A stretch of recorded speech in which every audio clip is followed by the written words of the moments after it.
So if you would have said to me, say, 5 years ago that I will be reading classics, I would have thought, you've got to be kidding.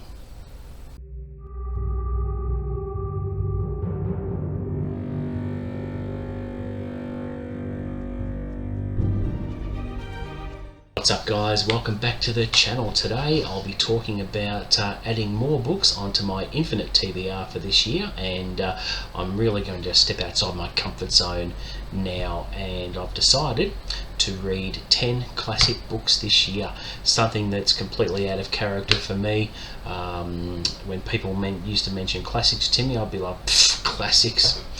But as I get older, I tend to mellow out a little bit, and after watching people on YouTube and BookTube about talking about the classics they like to read and how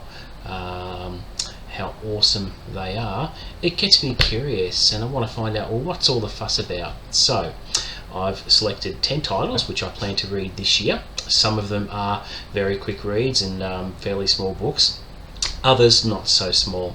So I'll go through the list in a moment, but it's amazing how when you're a kid and you're in school and you have certain classic books forced upon you and you're forced to study them, and it's been a long time since I've actually opened these books, that it's time to revisit them and see how I feel about them as an adult, and some of them or most of them will become personal favourites of mine. So let's get on with the list. So in no particular order, first off the bat we have The Odyssey by Homer. I've wanted to read this one for a little while now, and it doesn't get more ancient than this, and I've heard good things about it, and it's meant to be very, very epic in scope, and should educate me a little bit more with my reading tastes. Next on the list I have Of Mice and Men.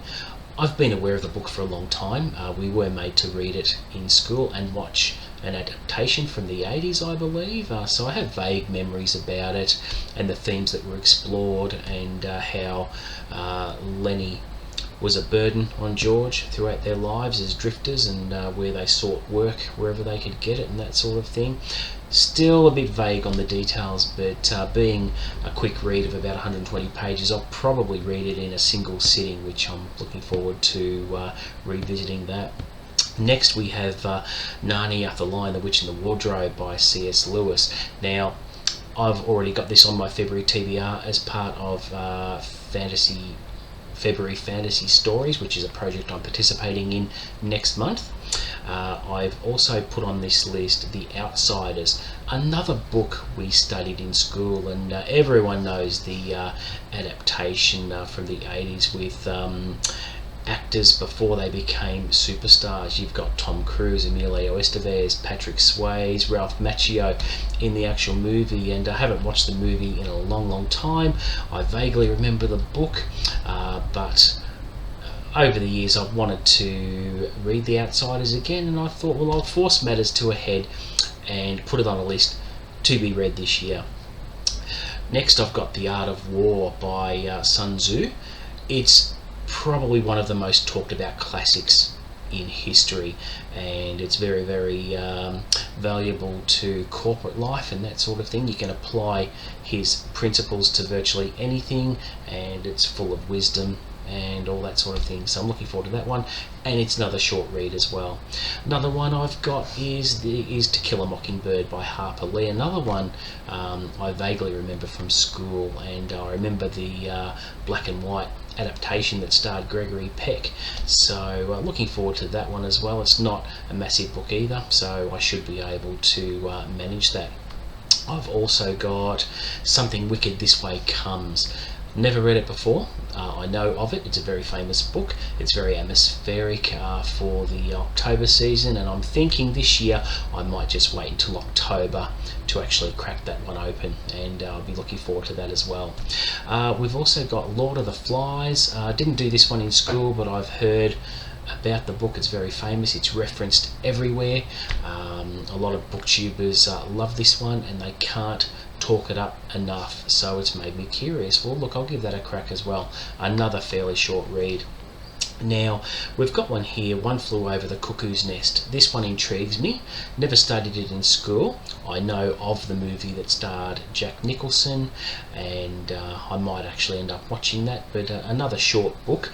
And this one apparently explores themes of challenging authority and that sort of thing. I remember challenging authority back in school. I was a bit of a rebel, so I'm going to be very interested in exploring that, and given it was written in the 60s, I believe it's got some racial undertones in there as well, so it'll be just educational for me to explore that.